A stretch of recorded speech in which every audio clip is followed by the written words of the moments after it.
So guys, now we're going to discuss what is basically the holy grail of our analytical techniques section, and that is the skill of structure determination. So at some point this semester, you may be asked to produce a structure from scratch. That means draw out a structure from scratch using nothing but a combination of molecular formula, NMRs, and IR spectra. Okay? That means literally all you have is a bunch of peaks and a bunch of spikes and stalactites, and you're supposed to actually turn that into a carbon structure that is exactly the right structure, okay?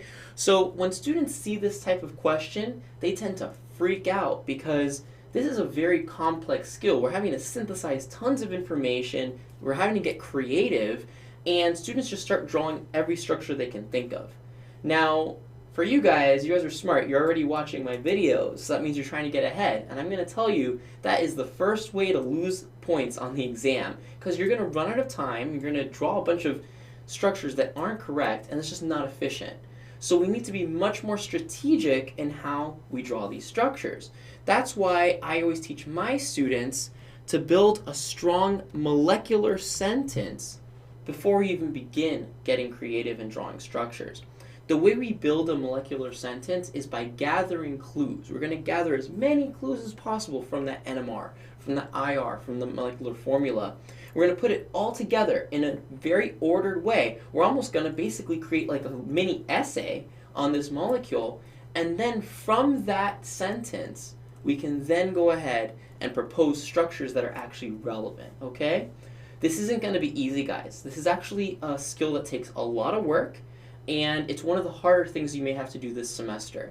But I promise you that by using this strategy, it's going to cut down on the learning curve big time, okay? So let's go ahead and just talk about the steps to build a strong molecular sentence.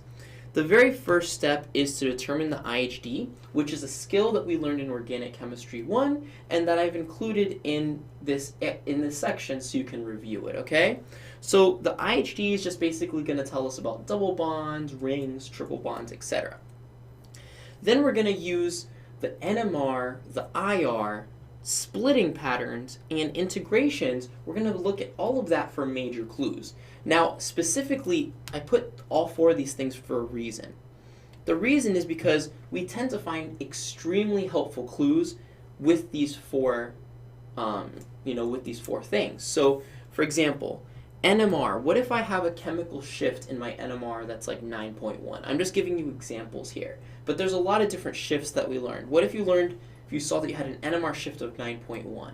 What would you suspect about that molecule? Well, there's really only one functional group that results in the 9 to 10 range, and that would be an aldehyde. So immediately I would be suspecting, is there an aldehyde? Right? So now what if I look at my IR spectrum and there's also a peak there at 1710? Then would that confirm my suspicion that I have an aldehyde, or would it deter me? It would confirm it, because remember, aldehydes have a carbonyl peak at 1710. So then that would kind of confirm the aldehyde suspicion, right? Now what if I look at my splitting patterns and I notice that if in my NMR I actually have a triplet and a quartet present? Well, that's one of the splitting patterns I told you guys to memorize, and that's very indicative of an ethyl group. So already I know that I'm looking for aldehydes that have some kind of ethyl group on them. That's a big deal, okay?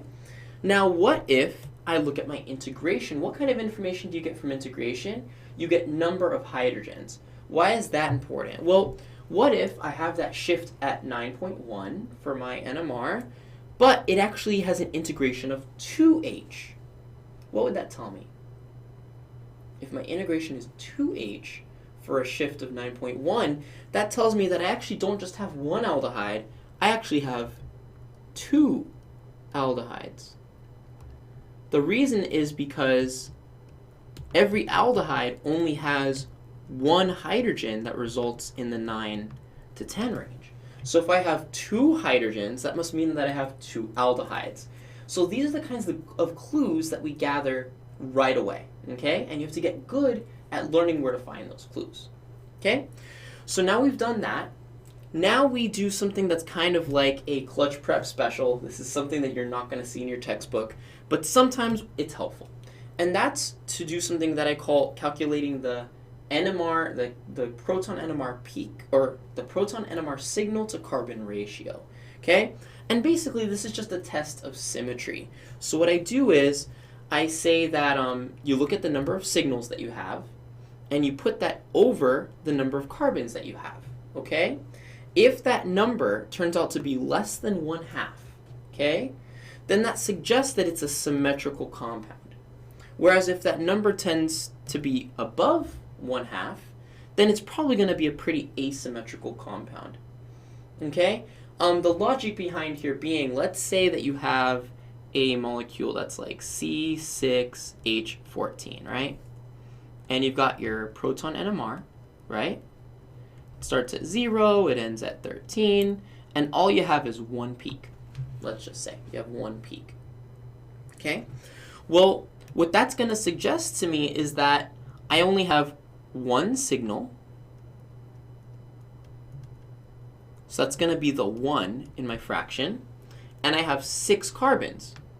So that's going to tell me that a lot of these hydrogens are exactly the same as each other. Actually, they're all exactly the same if I'm only getting one signal. Okay? The only way that they could all be the same is if the molecule's symmetrical. So this must be a pretty symmetrical molecule if it's giving me a ratio that's, or a fraction that's so below 1/2. It's 1/6 instead of 1/2. Does that kind of make sense? So basically my fraction is just a measure of how symmetrical is this molecule probably, or how asymmetrical is it. Okay? Now, because of the fact that I literally made this up, it's something that I've used for many years, but it's also not, it's not for sure. It's not like a, it's not like a tried and true method. So what that means is that you can never just rule out a structure because of symmetry. I've had students that say, oh, but that molecule doesn't look symmetrical, so that can't be it. Don't do that. This is more of a hint than anything else. It should serve as guidance, but it shouldn't serve as your final cut, okay? For example, symmetry in straight chains can be very difficult to visualize. So I don't want you guys to just draw structures just based off of this rule. Just use it as a helping hint more than anything else, okay? Also, just another point, it tends to be really helpful at the extremes and not very helpful in the middle. So if you take your carbon, if you take your fraction, and it happens to be exactly 1/2. Let's say that it happens to be 2/4. That's not very useful to me. 2/4 is 1/2. That could really be anything. When this rule becomes really helpful is when I have something either like a very, very low number, like 1/10, let's say. That would tell me it's extremely symmetrical.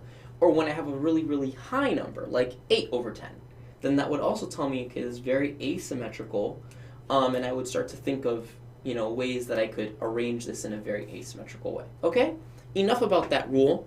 The last thing is that you restate at the end, after you've gathered all these clues, after you've gathered your symmetry, you restate the number of proton NMR signals needed. Because you should only be drawing structures that actually have the number of signals needed. So for example, if your proton NMR only has 3 signals, you should only draw structures that could yield 3 signals in a proton NMR. It's a waste to draw a structure that doesn't give that number. Okay? At this point, this is when you get creative. Okay?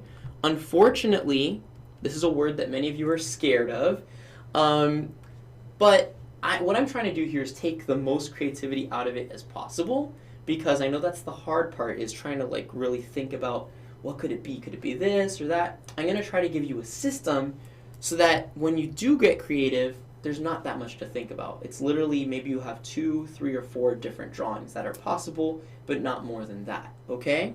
This is where you draw out everything that fits the above criteria. And then finally, once you've drawn all the possible structures that could fit all of those clues, that molecular sentence that we built, you finally use a combination of shifts, integrations, and splitting to confirm which structure is the right one. Okay? So I know that was a mouthful. What we want to do for this next example is we're finally going to get into structure determination, but I'm not going to actually give you guys this molecule yet. I just want you guys to learn how to build that strong molecular sentence ahead of time. So basically what we're doing here is I've given you a molecular formula, I've given you data from an IR, and I've given you data from a proton NMR, okay? These guys, these numbers, by the way, are the shifts. So the 2.2, 9.4, you guys should know what 4H and 2H are. Those are integrations, right? You should recognize what the IR is. These are all major clues. There's a ton of clues going on around here. What I want to do is I'm going to go ahead and stop the video, and I'm going to have you guys go step by step, and I want you guys to figure out the IHD.